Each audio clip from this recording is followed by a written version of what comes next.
Diyan po kayo sa loob. Oo, anak.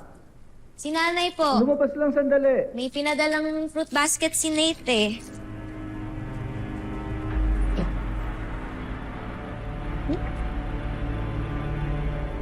Pops, sige, nagamit niyo pa yung voice app? Teka, huwag mo pakialaman, anak. Ay, pambihira. Pag nalaman ito ni Jenny, sasama yung loob niya sa atin kasi nagsinungaling tayo sa kanya. Hindi niya malalaman yung totoo. Haharangan ko ang lahat ng gustong magsabi sa kanya ng katotohanan. Hindi malalaman ng Ano anak to, natin Papsi? ang totoo niyang pagkatao. Nagsinungaling po kayo? Sabi niyo po dito na gagawin niyo ang lahat para mapigilan kung sinong sumubok na magsabi ng totoo. Anong totoo po? Hindi lahat ng sinasabi ng nanay mo ito. Meron kang dapat malaman na sinikreto niya sa'yo. Ano na naman kung sekreto? Tungkol sa pagkatao.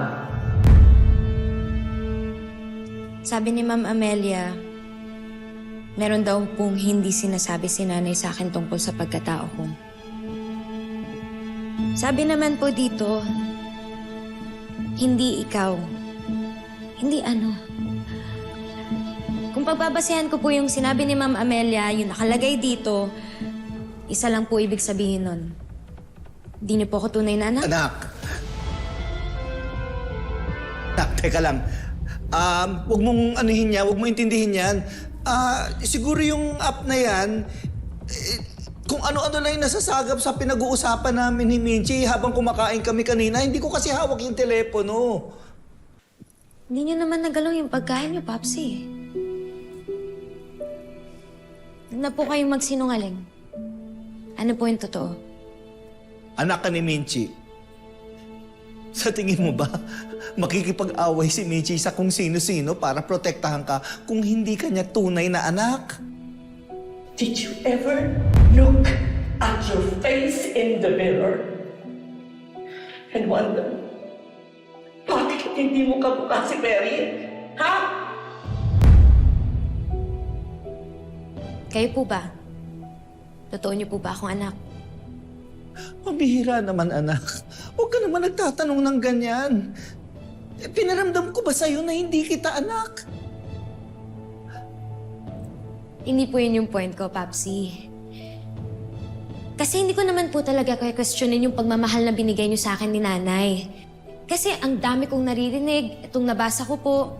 Gusto ko lang po malaman yung totoo. Yung totoo, Papsi. Anak, pwede ba kung ano yung alam mo nung bata ka hanggang ngayon, yun na lang ang paniwalaan mo? Hindi na po ako bata, Papsi. Matatanggap ko po kung ano man yung totoo, kung ano man yung sasabihin nyo, hindi nyo po kasi ako sinasagot eh. Hindi ko naman po kine-question yung kahit na ano. Gusto ko lang po malaman yung totoo, Papsi. Huwag na po kayong magsinungaling sa akin. Nabasa ko na po eh. Papsi, ano po? Sorry. Hindi kita totoong anak.